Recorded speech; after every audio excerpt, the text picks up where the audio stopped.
Il y a des mamans? Oui.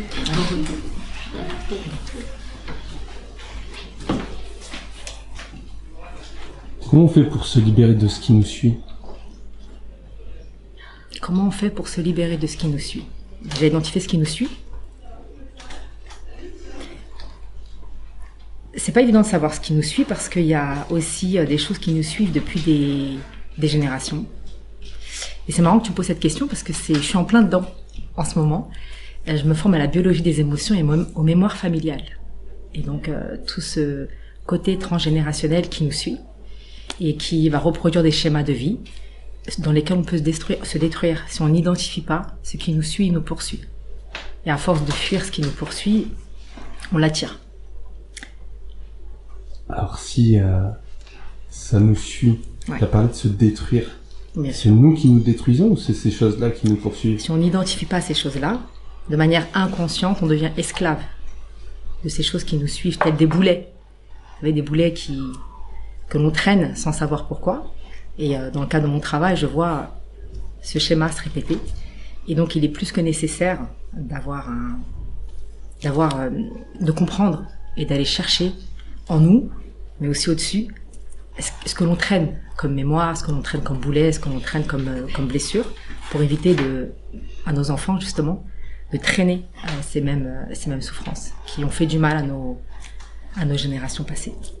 Si ça a fait du mal aux générations passées, est-ce qu'il faut chercher avec amour ou il faut chercher en voulant condamner, éliminer, détruire? Non, jamais. Parce que même ces souffrances nous racontent des choses et on répare, quelque part.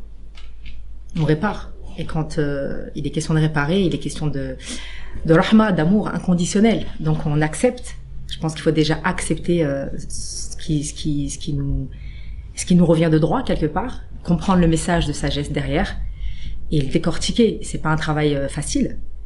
Parce que ça demande d'aller plonger un peu dans son passé, sans trop y rester. Un peu comme un musée. Ouais. Qu'est-ce qu'il y a de facile?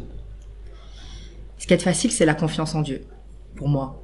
Quand on a confiance en Dieu, on a confiance en soi, on a confiance en ses capacités d'aller chercher, parce qu'on se sent indestructible, on va dire, parce qu'on est dans le présent, et que le passé n'existe plus.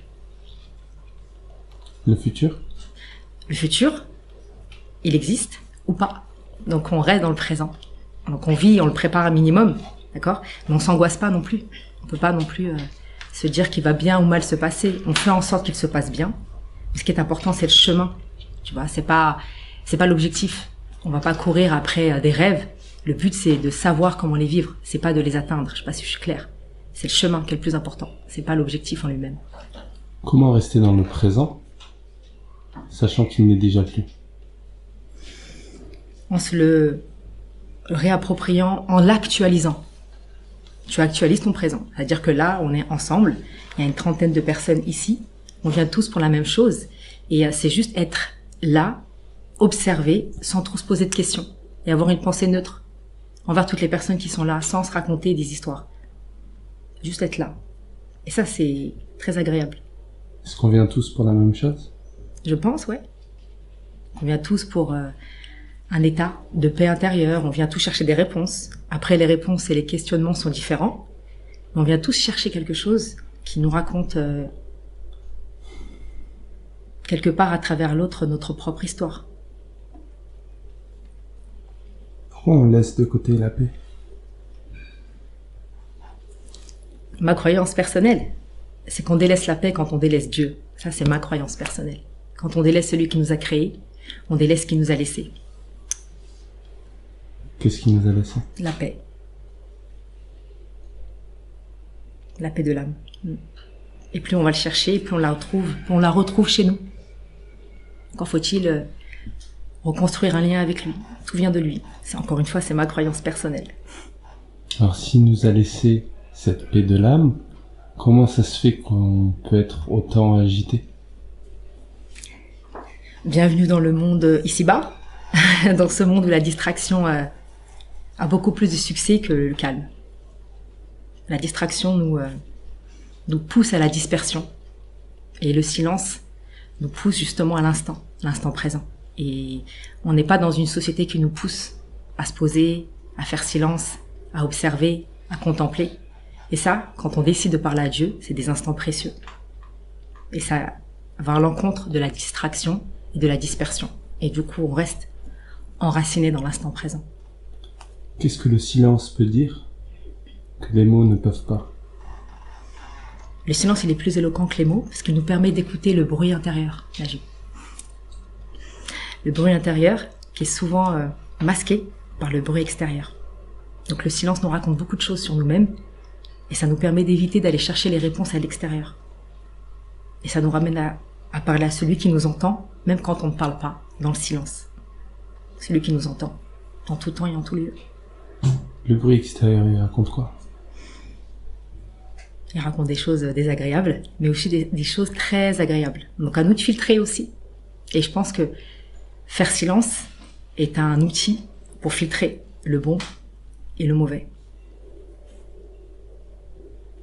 Faire silence. On parle trop? Je pense. On parle trop, on s'écoute pas assez.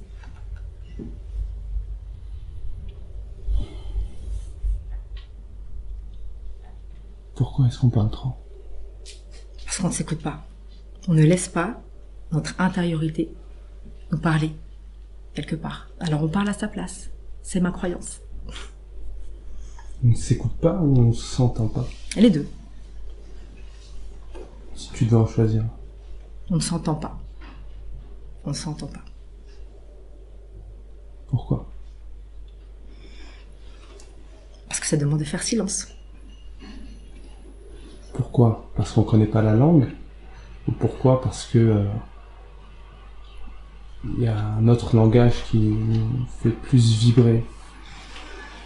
Je pense qu'il y a un langage qui est universel, c'est celui du cœur qui n'a pas besoin de parler, mais juste d'être, de ressentir cet état de liberté, de connexion, sentir le vent, sentir le néant. On vient tous du néant quelque part. Sentir, ressentir au lieu de faire. Faire, ça fait du bruit. Être, c'est plus agréable parfois. C'est un peu comme quand tu plonges dans l'océan. T'entends rien.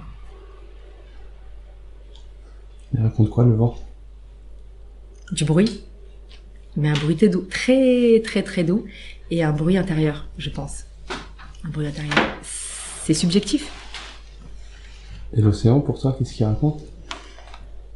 L'océan, c'est un peu comme l'humanité. Il est très large et parfois trop passif. Sauf quand il se déchaîne. Tel un tsunami. Être déchaîné, est-ce que ça veut dire qu'on est libre? Ça dépend de la définition que tu as de la liberté. Quand on est trop statique, à un moment donné, il faut bouger, ouais. Hélas, on parle de la liberté, oui. Est-ce qu'il faut forcément attendre le vent pour commencer à bouger? Ça dépend quand est-ce que le vent tourne. Ça dépend quand le vent tourne. Il y a toujours du vent, Najib. Il y en a toujours. Là, il y en a déjà. Je sais pas si tu le ressens. Il y a du vent. Bah, la respiration des uns et des autres, ça reste du vent. À chacun de le ressentir. Merci à toi, David. Merci à toi.